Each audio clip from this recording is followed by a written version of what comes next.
nessa manhã, meus irmãos, eu quero trabalhar com vocês na carta de Paulo aos Tessalonicenses.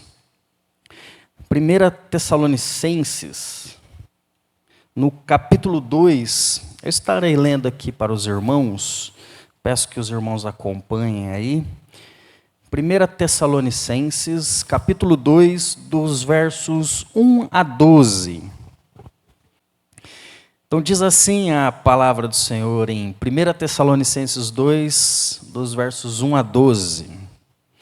Porque vós, irmãos, sabeis pessoalmente que a nossa estada entre vós não se tornou infrutífera, mas apesar de maltratados e ultrajados em Filipos, como é de vosso conhecimento, tivemos ousada confiança em nosso Deus, para vos anunciar o Evangelho de Deus em meio a muita luta. Pois a nossa exortação não procede de engano, nem de impureza, nem se baseia em dolo. Pelo contrário, visto que fomos aprovados por Deus, a ponto de nos confiar Ele o Evangelho, assim falamos, não para que agrademos a homens, e sim a Deus que prova o nosso coração. A verdade é que nunca usamos de linguagem de bajulação, como sabeis, nem de intuitos gananciosos. Deus disto é testemunha.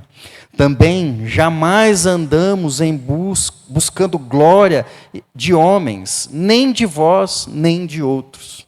Embora pudéssemos, como enviados de Cristo, exigir de vós a nossa manutenção, todavia nos tornamos carinhosos entre vós, qual ama que acaricia os próprios filhos. Assim, querendo-vos muito, estávamos prontos a oferecer-vos não somente o Evangelho de Deus, mas igualmente a própria vida. Por isso que vos tornastes muito amados de nós. Porque vós recordais, irmãos, do nosso labor e fadiga, e de como noite e dia, labutando para não vivermos às custas de nenhum de vós, vos proclamamos o Evangelho de Deus. Vós e Deus sois testemunha, do modo porque em relação a vós outros que credes. E sabeis ainda, de que maneira como pai a seus filhos a cada um de vós, como pai a seus filhos a cada um de vós, exortamos, consolamos e admoestamos, para viverdes por modo digno de Deus, que vos chama para o seu reino e glória. Amém? Oremos mais uma vez, meus irmãos. Senhor Deus, grandioso Pai, esta é a Tua palavra. Nós estamos aqui, ó Deus, como servos fiéis a Ti, para Te render graças e prestar culto à Tua soberania e à Sua pessoa. Obrigado, Deus, porque o Senhor tem nos deixado aqui palavras preciosas e que nessa manhã o Teu Espírito Santo fale aos nossos corações, ó Pai. Que Ele ilumine as nossas mentes para que possamos entender, ó Deus, qual é a Tua santa, perfeita e agradável vontade, ó Pai. É assim que oramos nessa manhã, no nome santo de Jesus. Amém. Irmãos, imaginemos assim por um momento um navio, assim, um barco, num lago, como aquele que Jesus usou algumas vezes ali no Mar da Galileia, né?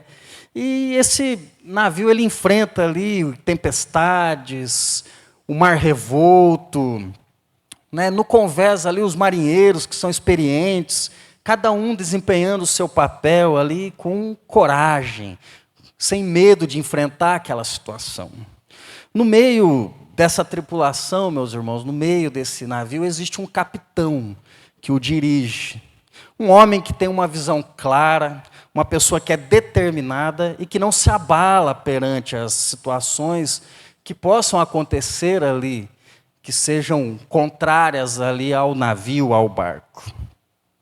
Esse capitão, meus irmãos, ele não recua diante dos ventos furiosos e nem tenta desviar o seu navio do curso. Ele sempre se mantém firme ao seu destino final.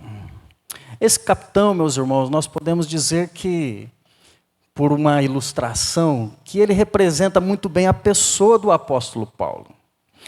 Paulo navegou ali por águas tumultuosas ali, águas turbulentas, naquele seu período ali, onde ele proclamou o Evangelho.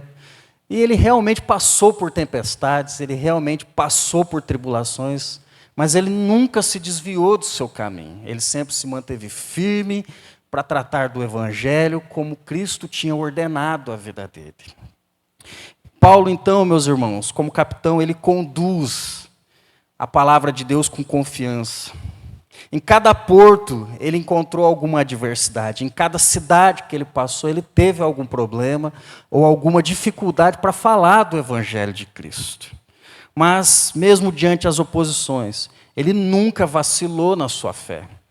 Ele confiava não nas circunstâncias que pudessem ser favoráveis a ele, ou nos ventos que soprassem a seu favor, mas ele sempre confiou em Deus, que é realmente o nosso verdadeiro capitão, aquele que realmente guia as nossas vidas, que é o mestre das nossas vidas, aquele que nos mostra o caminho que devemos seguir e nos determina o alvo que estamos caminhando para alcançar, que é a vida eterna juntamente com Deus, para que possamos louvá-lo e exaltá-lo por toda a eternidade.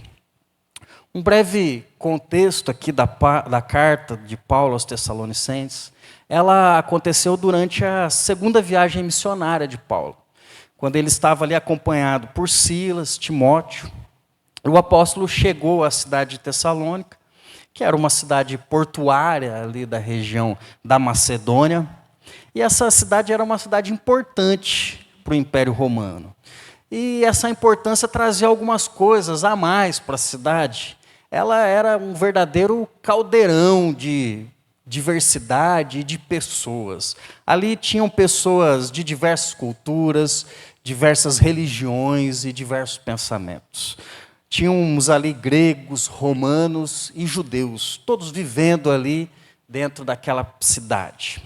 Diferente de Filipos, onde Paulo tinha estado anteriormente, que era uma cidade mais romana, né? Aqui a cidade era uma cidade mais, como podemos dizer assim, mais miscigenada, mais cheio de gente.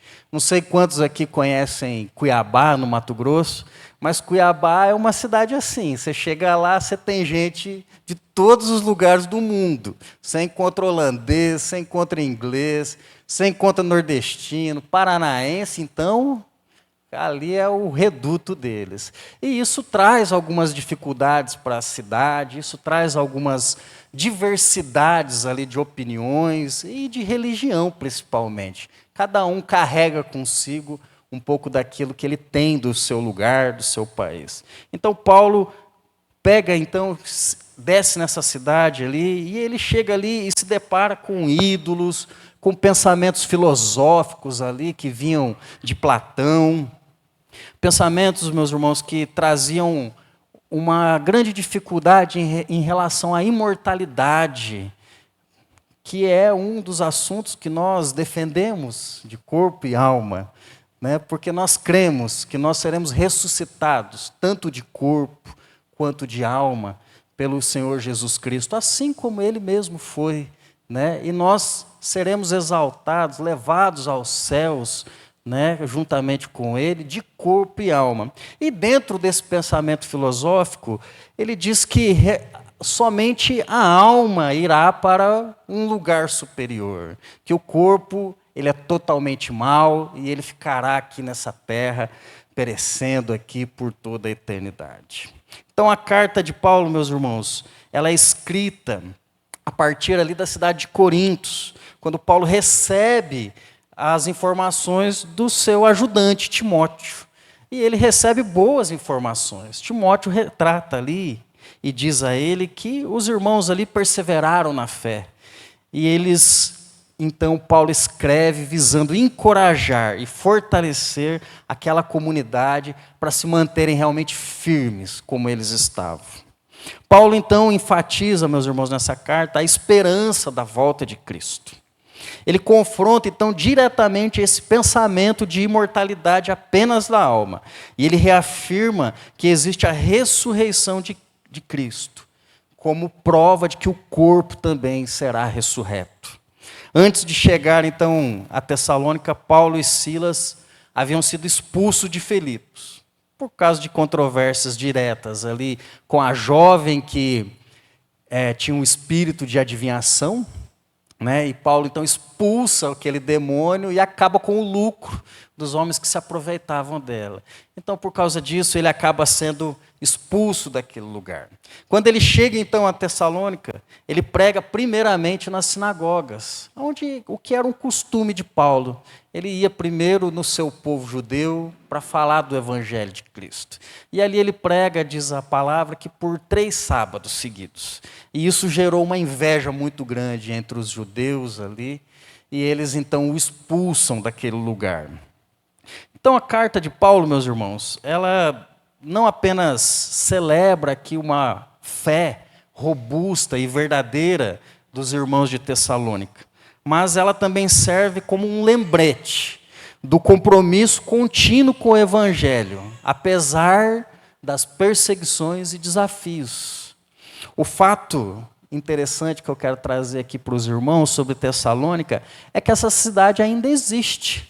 Hoje ela faz parte ali da Grécia, né? Ela foi rebatizada, o nome dela, lá na Primeira Guerra Mundial. Eles mudaram o nome dela para Salônica, tiraram ali aquele início, ali, o Tessalônica, ela virou só Salônica, né? E ela é hoje a 2ª maior cidade da Grécia, né? Então, é interessante como sobreviveu ainda, depois de tantos anos, depois de tantas guerras, né, e problemas que aquelas regiões enfrentaram. Mas a questão importante aqui, meus irmãos, que em meio às complexidades, os desafios enfrentados ali naquela cidade, onde havia todo tipo de pensamento, todo tipo de religião, Paulo, então, acompanhado ali, ele viu-se não apenas confrontado pela variedade de crenças e práticas, mas também ele sofreu com hostilidade e a resistência de alguns grupos, especialmente os grupos judeus ali, que eram contrários à proclamação do Evangelho de Jesus Cristo. A experiência de Paulo ali, meus irmãos, ela não era uma experiência única dele. Bem pelo contrário, pois em toda a extensão do Império Romano, por todo o Novo Testamento, nós vemos que os seguidores de Cristo, eles enfrentavam uma série de adversidades por causa da fé em Jesus. No entanto, mesmo diante das perseguições, humilhações e até mesmo da possibilidade ali de perderem suas próprias vidas, aqueles irmãos, juntamente com Paulo, perseveraram na fé em Cristo Jesus. Esses primeiros cristãos, eles não apenas suportavam as dificuldades, mas também buscavam imitar aqueles que lhe haviam transmitido a fé. Eles entendiam que seguir a Cristo não era apenas uma questão de palavras ditas, mas de viver uma vida que refletisse os ensinamentos e o exemplo de Cristo. E é justamente sobre isso que eu quero tratar com os irmãos. Quero trazer aqui um título aos irmãos que é Além das Palavras, que é como nós devemos viver o Evangelho de Jesus Cristo. Nós devemos vivê-lo além das palavras. O Evangelho de Cristo, ele não pode ser uma coisa só da boca para fora. Aquilo que nós falamos aqui, não praticamos lá na nossa casa, no nosso trabalho ou em qualquer outro lugar. E Paulo, ele afirma isso. Quando nós voltamos um pouquinho ali para o capítulo 1, lá no verso 5, Paulo diz que o Evangelho não havia chegado apenas em palavras àqueles irmãos, mas pelo contrário, ele trouxe uma mudança genuína na vida deles. E é assim que nós devemos viver no cristianismo, não apenas da boca para fora, mas nos entregarmos de forma verdadeira, como se fôssemos ofertas a Deus, para que Ele possa então ser o nosso capitão e nos guiar dentro da sua boa e agradável vontade. Devemos, meus irmãos, seguir o exemplo dos missionários ali de Tessalônica, de Paulo, de Silas, de Timóteo. E principalmente seguirmos o exemplo de Cristo. E sabermos que as atitudes que nós temos como cristãos, elas são reflexos se a nossa vida é realmente uma vida genuína diante de Deus. Se a nossa conversão ela é uma conversão realmente genuína. Se ela desafia a realmente a vivermos de maneira semelhante a Cristo. Se ela nos desafia a vivermos realmente como Paulo, Silas e Timóteo. Vivermos uma vida de coragem e perseverança e realmente uma vida de fé, como aqueles irmãos demonstraram diante das tribulações. E o apóstolo, então, meus irmãos, no texto que nós lemos aqui no capítulo 2, logo no verso 1, ele diz que a estada deles ali em Tessalonicenses não era em vão, não foi infrutífera. Pelo contrário, quando nós olhamos novamente para o capítulo 1, no verso 9, nós vemos quais são os resultados que Paulo está se referindo aqui. O primeiro resultado é que os tessalonicenses ali abandonaram os ídolos, abandonaram as filosofias para servir o Deus verdadeiro. E o segundo é que eles realmente aguardavam esperançosos a vinda de Jesus, o Cristo que ressuscitou dos mortos.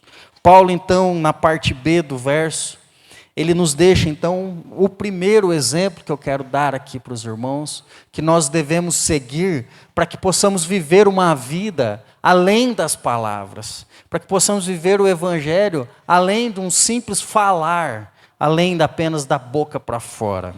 E ele nos diz aqui, que é o nosso primeiro ponto, que nós devemos, então, confiar somente em Deus. O pastor Christopher falou da confiança hoje, aqui no texto de Daniel, ele levantou aqui essa questão. E isso me deixou muito,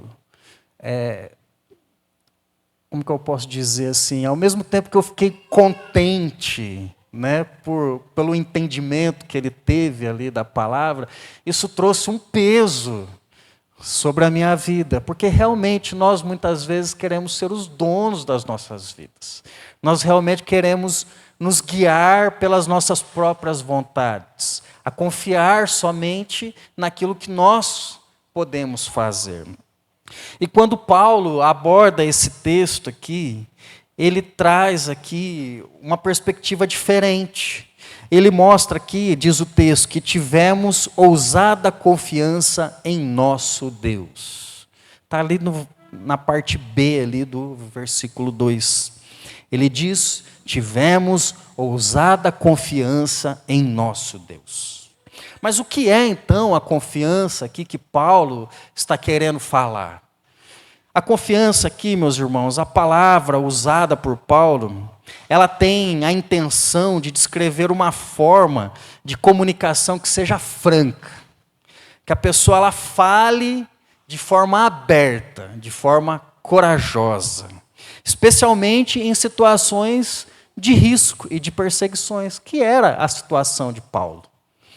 Ele tinha fugido da cidade de Filipos, e ao chegar em Tessalonicenses, ele estava sendo perseguido. E mesmo assim ele não recuou na forma de falar, não mudou o seu jeito de pregar o Evangelho. Aqui no Tessalonicenses, aqui no verso 2, Paulo ele usa essa palavra para descrever a coragem e a determinação com que ele e os seus companheiros anunciaram o Evangelho àquele povo. Mesmo diante das perseguições, mesmo diante das dificuldades. Paulo ele está ali trazendo que essa liberdade de falar aquilo que realmente tem que ser dito, ela vinha de uma confiança que está em Deus e não nas suas próprias capacidades. O termo aqui ele expressa o sentido de que que deve-se falar tudo e que é necessário falar sem medo de consequências, confiando que a mensagem ela é realmente sustentada pela verdade e pelo poder do Evangelho de Deus. A confiança de Paulo aqui, meus irmãos, ela não era na formação acadêmica dele, não é pelos seus anos de estudo, como muitos nos nossos dias têm. Nós vemos vários pregadores aí, hoje em dia a internet nos permite acompanhar vários pregadores. E nós vemos um problema que tem crescido realmente dentro das igrejas, e não digo de outras igrejas, falo da Igreja Presbiteriana do Brasil mesmo, e não é uma crítica à denominação, mas nós temos visto muitas pessoas estudando cada vez mais, e isso é válido e isso é necessário para as pessoas que estão dirigindo um trabalho com tanta responsabilidade, que é o trabalho de Deus aqui nessa terra. Mas nós não podemos nos fiar ou sermos confiantes somente nisso, somente naquilo que estudamos, somente naquilo que os outros disseram, ou que a palavra. Nós temos que ser confiantes no que a palavra diz. Nem sempre aquilo que os livros dizem refletem realmente o que a palavra nos quer dizer. Não quero dizer aqui, meus irmãos, que nós não devemos estudar, bem pelo contrário. Nós, principalmente cristãos, devemos ser assíduos estudantes da palavra de Deus. Mas a nossa confiança não pode estar pautada nisso. Ela tem que estar pautada em Cristo Jesus. Paulo bem que poderia confiar em si mesmo, os irmãos bem sabem disso. Paulo tinha sido instruído aos pés de Gamaliel.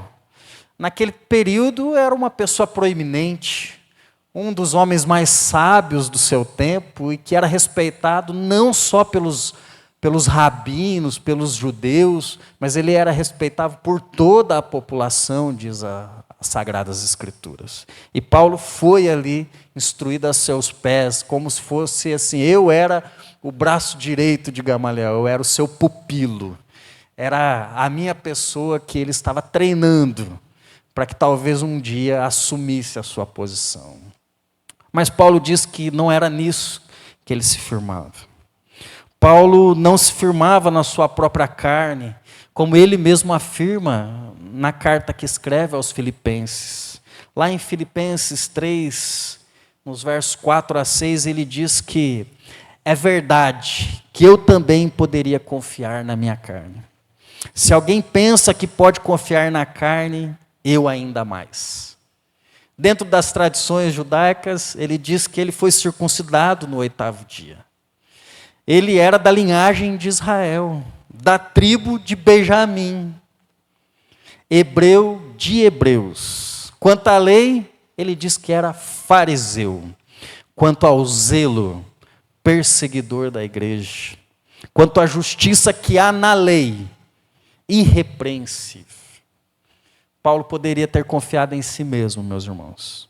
Mas a confiança de Paulo estava em Deus. Para ele assim anunciar o evangelho, não um evangelho que vinha dele mesmo, como ele mesmo diz, mas um evangelho que vinha de Deus. Mesmo que isso fosse em meio a lutas, mesmo que isso fosse em meio a tribulações, a quais Paulo conhecia muito bem, mesmo em prisões, naufrágios, apedrejamentos aos quais ele passou, foi dado como morto. Ele conhecia, porém, essas aflições. Mas Paulo nunca deixou de confiar em Deus. Ele nunca levou isso para uma confiança nele mesmo. Porque ele sabia que o único que poderia salvá-lo, o único que poderia guiá-lo realmente, era o Senhor Jesus Cristo. Quantas vezes, meus irmãos, nós confiamos em nós mesmos? No capítulo 16, meus irmãos, do Evangelho de João, Cristo alerta sobre todas essas tribulações, todas essas perseguições que nós, como cristãos, vamos passar. Não se enganem, esses problemas de perseguições, eles ainda podem chegar aqui no Brasil. Hoje nós vivemos uma perseguição meio velada, né? Algumas pessoas já têm proibido a pregação do evangelho em alguns lugares. Algumas universidades não permitem mais grupos de se reunirem para falar de Jesus Cristo, para orarem juntos. Nós estamos num ritmo mais lento, mas as perseguições podem nos alcançar ainda. Nós vivemos dias difíceis. Por mais que nós temos liberdade hoje, temos as igrejas de portas abertas aqui, podemos falar livremente aqui dentro do Evangelho, expressar nossas opiniões, muitas vezes, mesmo assim, nós temos sido já perseguidos por algumas pessoas. A justiça tem se mobilizado de várias formas para que reduza esse acesso ao cristianismo. Nós temos passado, meus irmãos, por questões que já acontecem desde antes de Jesus Cristo, que é a perseguição ao Evangelho de Deus. E Jesus alerta sobre isso, lá no Evangelho de João, no capítulo 16. Ele fala das perseguições que os cristãos sofreriam, que eles seriam expulsos das sinagogas. Paulo foi expulso muitas vezes. Que eles ficariam tristes, enquanto o mundo se alegra. Como nós estamos tristes nos nossos dias, diante de tantas atrocidades que vêm acontecendo. Quantas famílias destruídas por causa das drogas, por causa da pedofilia, por causa dos abusos sexuais, enquanto a grande massa, o povo tem festejado tudo isso. Nós vemos passeatas em prol de aborto, nós vemos passeatas a favor da liberação das drogas, nós vemos o governo se movimentando em favor dessas questões, né? Enquanto isso nós oramos, choramos, nos entristecemos. E o mundo tem se alegrado com essas coisas. Mas isso não deve ser uma surpresa para nós, porque o Senhor Jesus já nos alertava sobre isso. Mas Ele também nos diz, meus irmãos, que apesar das aflições, apesar dos sofrimentos que podemos passar nessa vida, nós devemos ter bom ânimo. Devemos nos alegrar, sim, nos alegrar em Cristo Jesus, porque Ele diz que Ele já venceu todas essas coisas. E nele nós somos mais que vencedores. Todas essas coisas para nós já estão por terra, porque nós sabemos que no último dia, Cristo virá com a sua glória, com a sua majestade e declarará a sua vitória sobre todas essas forças do mal. Cristo, meus irmãos, nos diz que nada nos separará do seu amor, nem as angústias, nem as perseguições, nem a fome, nem a nudez, nem mesmo a morte. Mesmo que nós caminhemos como se fôssemos ovelha para o matadouro, nada disso pode nos separar do amor de Cristo. Em todas essas coisas, meus irmãos, Paulo nos diz lá em Romanos 8, que nós somos mais que vencedores por meio daquele que nos amou, o nosso amado Cristo Jesus. Então, meus irmãos, confiem em Deus acima de todas as coisas. Estejam firmados na sua palavra e busquem sempre se refugiar naquele que pode nos dar a vitória, que é Cristo Jesus. Tendo então, meus irmãos, a nossa confiança ancorada em Deus e no Evangelho da cruz de Cristo Jesus, Paulo enfatiza que a sua principal intenção sempre foi agradar exclusivamente a Deus. E é sobre isso que eu quero tratar nesse ponto 2 aqui com os irmãos. Um exemplo de vivermos o Evangelho além das nossas palavras, que é um Evangelho que agrada somente a Deus. Ou seja, nós devemos agradar somente a Deus, meus irmãos. E este princípio, meus irmãos, é fundamental. Ele é o segundo exemplo que Paulo nos oferece. Nos versos de 3 a 5 do nosso texto, o apóstolo faz várias afirmações que nos clareiam a ideia do que ele está querendo dizer. E aprofundam também o que ele está dizendo. Eu quero trazer aqui, rapidamente, como uma lista, esses 5 conceitos que Paulo traz ali nos versos de 3 a 5.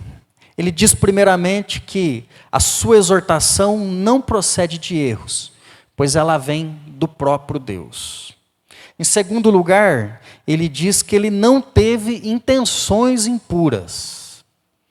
Em terceiro, ele não se baseou em engano nem em dolo. Em quarto, ele nunca usou de linguagem de bajulação com ninguém. Em quinto, ele não usou de pretextos gananciosos. Ou seja, meus irmãos, essas afirmações de Paulo, ela indica e nos dão um exemplo de como nós cristãos devemos nos comportar. Quando Paulo fala da maneira que ele agiu para com a igreja de Tessalônica, ele nos ensina que devemos estar livres desses males. Que de uma maneira contrária nós devemos evitar tudo aquilo que ele estava falando que não fazia, que nós também devemos não fazer aquelas coisas. Assim, ele nos diz que, como a sua exortação não procede de erros, ele está aqui afirmando que a sua mensagem não é baseada em concepções humanas, não é baseada no entendimento humano, numa filosofia, numa ideia. Ele está falando, meus irmãos, que as interpretações dele vêm de uma revelação divina, vêm da palavra de Deus. E isso, meus irmãos, reafirma a autoridade e a verdade do evangelho que ele pregava, destacando que ele era um mensageiro de Deus e não um propagador de ideias de homens. Que ele nunca teve intenções impuras para com os irmãos. Paulo está esclarecendo que a sua motivação ao pregar o evangelho, ela não foi contaminada por desejos pessoais, desonestos. Podemos aqui incluir nessa questão de intenções como a busca por ganho. Aquelas pessoas que muitas vezes falam do evangelho simplesmente para ter alguma vantagem pessoal. Paulo nunca agiu dessa maneira. Ele nunca buscou também o prestígio, seguidores das redes sociais, multidões aos seus pés. Não. Paulo queria simplesmente falar do evangelho de Jesus Cristo. Que ele nunca usou do engano, pois ele nunca anunciou um falso evangelho. Um evangelho que não prega Cristo, que não confronta pecados, e que, por consequência, não traz transformação de vida. Esta afirmação reforça a ideia de que Paulo e seus companheiros ali agiram com total transparência e honestidade e falaram simplesmente aquilo que Cristo os havia ordenado a dizer. Eles não usaram, meus irmãos, de truques, enganos ou qualquer forma de manipulação para convencer os irmãos de Tessalônica a se tornarem cristãos. Pelo contrário, eles apresentaram simplesmente o evangelho verdadeiro, que é a salvação de todo aquele que crê. Ele estava livre do dolo de induzir outras pessoas ao erro, causando ali prejuízos àquelas pessoas, sejam eles físicos, espirituais, emocionais ou financeiros. Ele nunca usou de palavras suaves, nunca falou de maneira enganosa, com segundas intenções. Paulo nunca usou de linguagem de bajulação. Ele destaca que a sua abordagem ao pregar o evangelho não foi manipulativa, visando falar manso aos ouvidos das pessoas para convencê-las, para que elas aceitassem.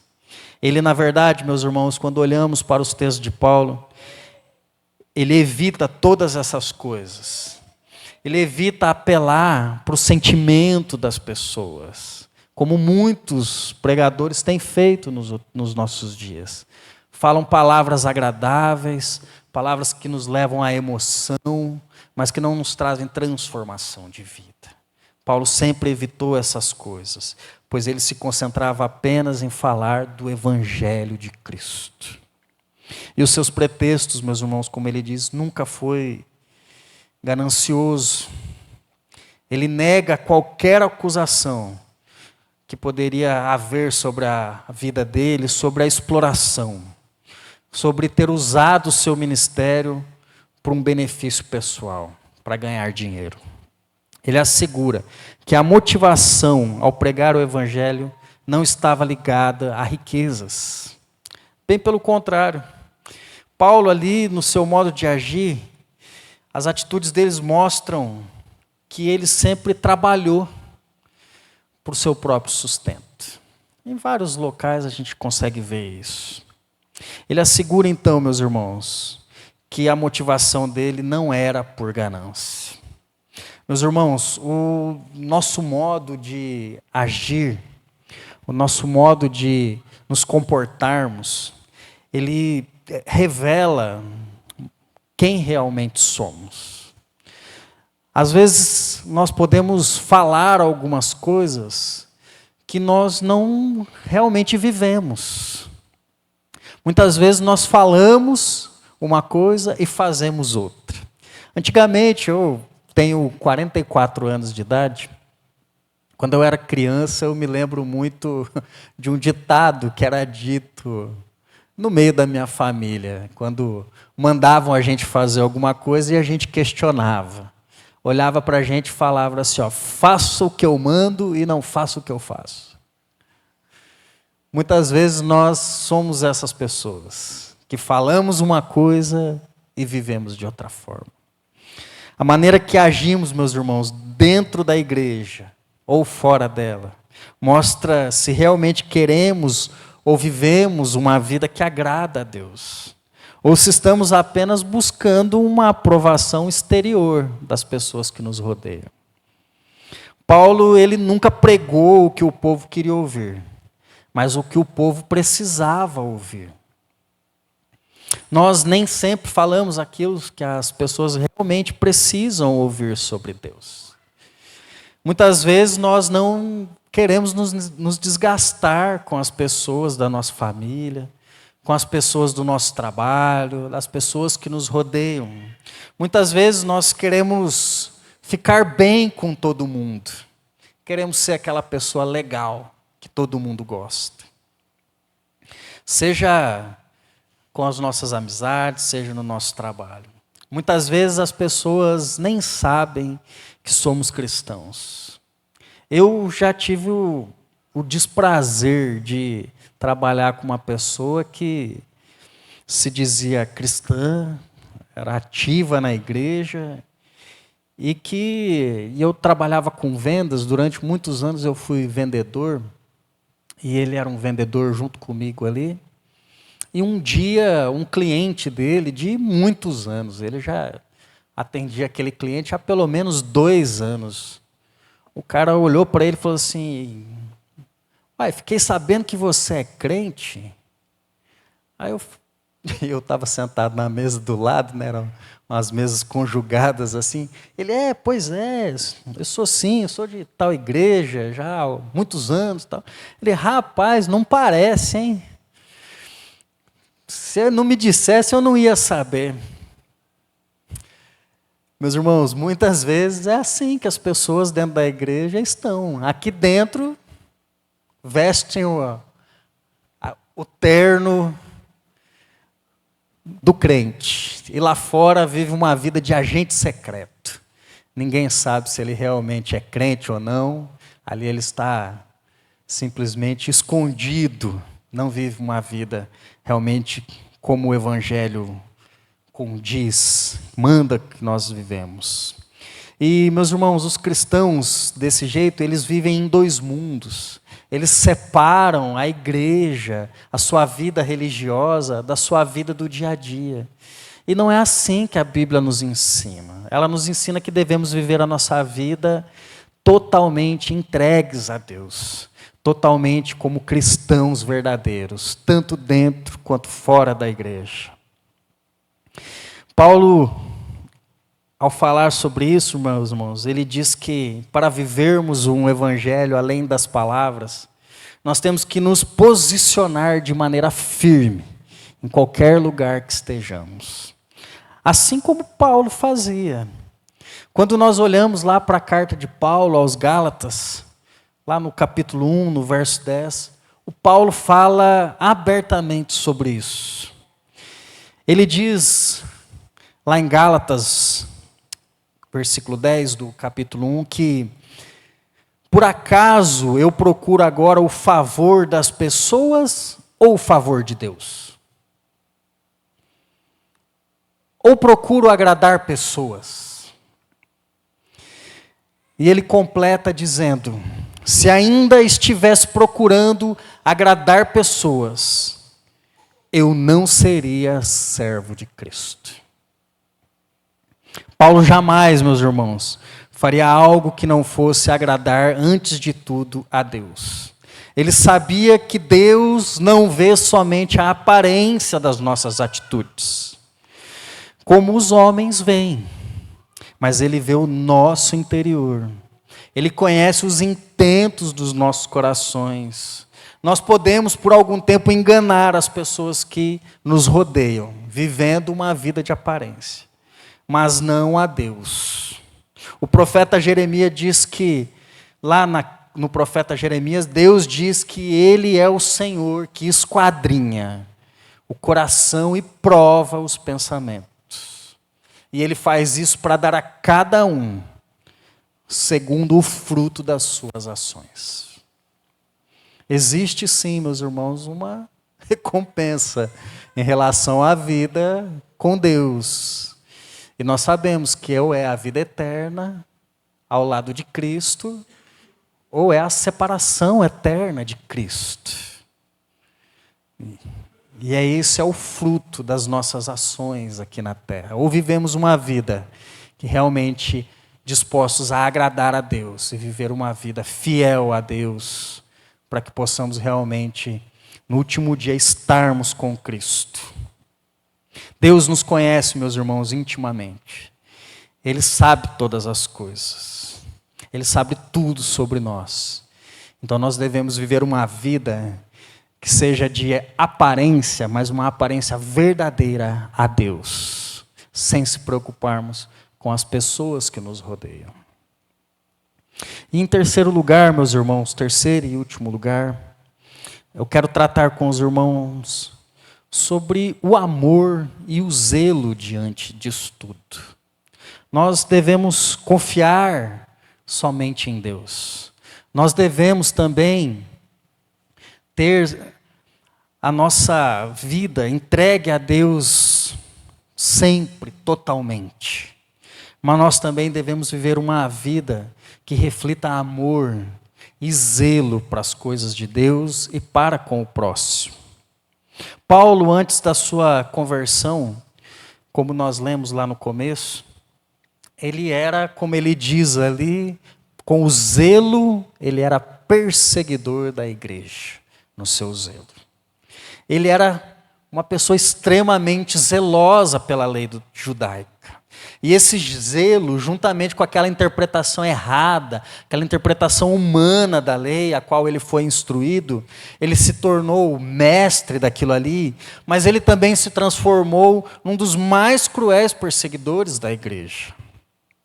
Ao ponto de que, quando nós lemos lá sobre o apedrejamento de Estevão, as capas dos homens que apedrejaram Estevão foram postas aos pés do jovem Saulo, que instigava aquela situação. Ele foi um dos maiores fomentadores do apedrejamento de Estevão. Então, Paulo era realmente muito zeloso com aquilo que a lei ensinava. Porém, meus irmãos, após o seu encontro com Jesus Cristo, ali na estrada de Damasco, ele passa a agir com o mesmo zelo, mas agora pelas coisas que eram realmente importantes, as coisas que vinham realmente da parte de Deus. Não um entendimento humano, como anteriormente, mas por causa do Evangelho de Jesus Cristo. O zelo aqui, meus irmãos, que Paulo se refere, ele tem um sentido de uma dedicação apaixonada. Uma coisa que é única na sua vida e você quer aquilo com muita vontade.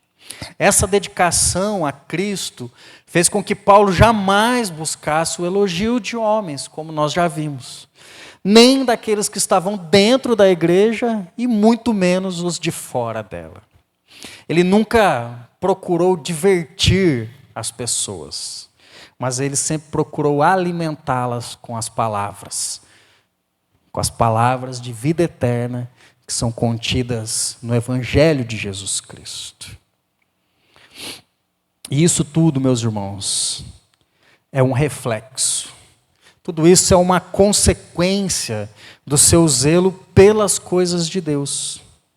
Pois o zelo, ele também pode ser entendido como um empenho extraordinário na execução de deveres ou de obrigações religiosas.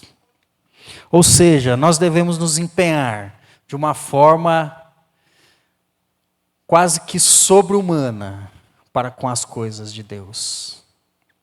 E nós devemos fazer todas as coisas para Deus com esse mesmo empenho. O próprio Cristo fala para Ananias, meus irmãos, que Paulo era um instrumento para levar a palavra de Deus. Está lá em Atos 9. E o zelo e o amor demonstrados por Paulo não são meramente resultados de uma mudança pessoal dele, mas eles são frutos do trabalho transformador do Evangelho na vida da pessoa. Deus, assim como escolheu Paulo, Ele também nos escolheu, a nós que estamos aqui hoje.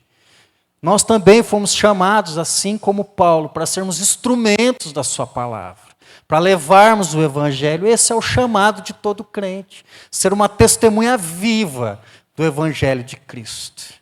E para isso nós temos que agir com zelo para a palavra de Deus. Temos que ser motivados, temos que estar com a nossa dedicação totalmente e exclusiva para Deus. Paulo, meus irmãos, ele é o fruto do trabalho transformador do Evangelho, assim como nós também somos. Eu não conheço a realidade dos irmãos, mas eu posso falar da minha. Eu só estou aqui hoje porque Deus um dia, lá na eternidade, resolveu me escolher para que eu pudesse estar aqui. Passei por muitas coisas nessa vida, meus irmãos. Tive problemas em diversas áreas, de drogas, bebidas, problemas com tráfico. Passei por situações realmente de vida e morte. Mas Deus me escolheu, assim como Ele escolheu cada um de vocês aqui, para que fossem transformados pelo Evangelho de Jesus Cristo. E se hoje estamos aqui, meus irmãos, é porque Cristo, na sua infinita misericórdia, morreu na cruz do Calvário e derramou o seu precioso sangue para que pudéssemos hoje louvarmos, engrandecermos e exaltarmos o seu santo e poderoso nome. Paulo, meus irmãos, amou as pessoas ali de uma forma que ele não sobrecarregava a vida daqueles homens. Como nós vemos hoje muitos aí, em algumas denominações que exigem demais dos seus irmãos, dos seus membros. Fazem, às vezes, as pessoas darem aquilo que não têm. Isso não é o Evangelho de Jesus Cristo. Paulo, bem pelo contrário, ele diz que ele, apesar de poder fazer isso, ele nunca exigiu que aqueles irmãos o sustentassem. O texto diz no verso 7 que apesar dele poder exigir, ele foi, pelo contrário, ele foi carinhoso com aqueles irmãos, como uma ama, como aquela mulher que cuida dos filhos dos outros. Quando chega em casa e encontra o seu próprio filho e o acaricia. Nós sabemos, meus irmãos, que os sentimentos pelos filhos, eu descobri isso recentemente. Minha filha está com 7 meses. E esse sentimento é um sentimento único que nós temos. Eu só tenho um, mas eu creio que para quem tem mais de um, para cada um o sentimento é único. Apesar das vezes a gente ter mais afinidade com um ou com outros, eu sou o terceiro filho lá de casa, sou o mais novo. Eu sei que tem às vezes uma afinidade maior do pai com um, um entendimento da mãe maior com o outro, mas o amor é incondicional para cada um deles. E é disso que Paulo está falando aqui. Você que cuida do filho dos outros, você tem um carinho. Mas quando você chega em casa e encontra o seu próprio filho, o amor é único. É um sentimento diferente. É uma coisa que é intransferível. Você não consegue dar esse amor para outro tipo de pessoa, a não ser o seu filho. E esse é o sentimento que Paulo tem aqui para aquelas pessoas, para aqueles irmãos. É um sentimento único.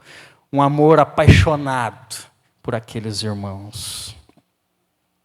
Mas ter, meus irmãos, tudo isso é reflexo do amor de Deus para conosco. Nós só conseguimos amar dessa maneira porque Deus nos amou primeiro. A Bíblia nos diz isso, que para que possamos amar os outros, nós temos que ser amados por Deus. E também amarmos a Deus. E ao contrário, meus irmãos, de sobrecarregar aqueles irmãos, Paulo ele sempre foi carinhoso e cuidadoso para com eles. Ele trabalhava noite e dia para não viver à custa de nenhum deles. E nunca deixou de pregar o Evangelho de Cristo. O reverendo Hernandes Dias Lopes, nosso querido pastor da IPB, ao comentar esse texto, ele diz que a única intenção de Paulo ali, ao pregar o evangelho para aqueles irmãos, que ele tinha a única intenção com a sua pregação, era que o coração de pedra daqueles irmãos fossem tirados, para que eles recebessem um coração de carne, transformado pelo poder do Espírito Santo. Paulo não buscava lucro, como nós já dissemos antes. Não buscava vantagens, benefícios, mas ele procurava, meus irmãos, e buscava apresentar a Cristo e a salvação. E a sua recompensa não era dinheiro, mas eram as vidas transformadas pelo Evangelho do Senhor Jesus. O zelo por Deus, o Evangelho, fez com que Paulo os exortassem como filhos amados, como nós dissemos. E isso era um reflexo da sua obediência à palavra de Deus, que nos manda a amar o nosso Senhor Deus de todo o coração, mas também nos manda a amar o próximo como a nós mesmos. E Paulo agiu dessa maneira, dessa forma, com um único propósito, para que eles aprendessem a viver de maneira santa e digna na presença de Deus. Nunca com segundas intenções, mas com zelo e com amor, de fazer aquilo que tinha sido chamado para fazer, para pregar o Evangelho de Deus. Assim como nós também fomos chamados. Para concluirmos, meus irmãos, quero falar um pouquinho aqui sobre Paulo. Paulo, ele realmente é uma figura emblemática demais. Ele foi um dos homens, como diz alguns comentaristas e pastores, que viraram o mundo de cabeça para baixo. No sentido de que ele foi um pregador obstinado da palavra de Deus. Fez coisas que parecem que ele tinha uma energia sobre-humana. Um homem que passou por tantas adversidades, fome, prisão, naufrágios, açoites, espancamentos, apedrejamentos. E ele ainda tinha o vigor de continuar as suas viagens pregando o Evangelho de Cristo. O impacto de Paulo é muito grande. Nós vemos isso nos nossos dias, e nós vemos isso naqueles dias lá em Tessalonicenses. Paulo não só exemplifica, meus irmãos, uma transformação pessoal pelo Evangelho, mas ele também mostra o impacto na comunidade da fé, quando ela está unida em Cristo Jesus.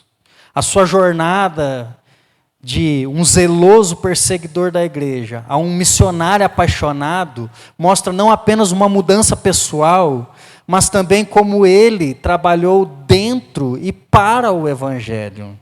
fortalecendo e edificando o corpo de Cristo através do amor e do zelo pela palavra. Eu enxergo Paulo como um modelo de vida a ser copiado, uma pessoa a ser seguida, um homem realmente a ser imitado. Homem este que foi usado por Deus de uma forma extraordinária para a propagação do Evangelho. Para mim, ele é o maior missionário que esse mundo já teve.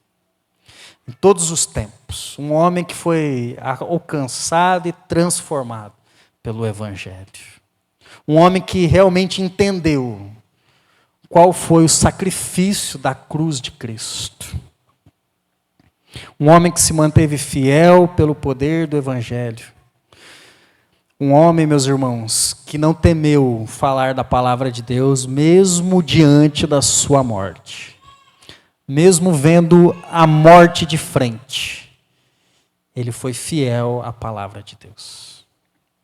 Da mesma forma, meus irmãos, nós, como cristãos, como já disse antes, fomos chamados por Cristo para seguir não só o exemplo de Paulo, não só enfrentar as tempestades da vida com a mesma confiança, com a mesma determinação, porque nós também sabemos que Deus está conosco em cada passo desse caminho. Assim como o capitão conduz ali o seu navio com firmeza, através das intempéries e das tempestades, através das ondas que se levantam, nós também devemos, assim como Paulo e aqueles irmãos, confiar em Deus para nos guiar através desses desafios. Que nós realmente possamos ser como aqueles marinheiros corajosos, seguindo o exemplo deles, confiando exclusivamente em Deus, buscando agradar somente a Deus e sendo zeloso em nossa devoção e serviço, sempre com amor pelo Evangelho, com amor para com o próximo e principalmente com amor a Deus. Que nós possamos realmente navegar pela vida com a fé inabalável em Cristo Jesus, sabendo que com Deus ao nosso lado, nós temos um capitão que é fiel e que nos guia, mesmo em meio às dificuldades, para o destino certo. Que nós nunca estamos sozinhos, mesmo nas águas turbulentas das nossas vidas. Como uma aplicação ao coração da igreja, quero dizer aos irmãos que hoje nós somos convidados a não apenas ouvir a palavra de Deus, mas vivê-la ativamente, meus irmãos. Nós não somos chamados apenas para sermos ouvintes, ou para simplesmente falarmos, replicarmos as palavras que nós ouvimos. Mas nós somos chamados para vivermos o Evangelho de Cristo. Vivermos aquilo que aprendemos e aquilo que cremos. Paulo nos ensinou em Tessalônica que a fé genuína não se manifesta somente em palavras, mas ela se manifesta também através de ações concretas e consistentes, que demonstram a nossa total confiança em Deus, que demonstram a nossa real mudança de vida, uma conversão genuína, para a honra e glória do nosso Senhor Jesus. Amém?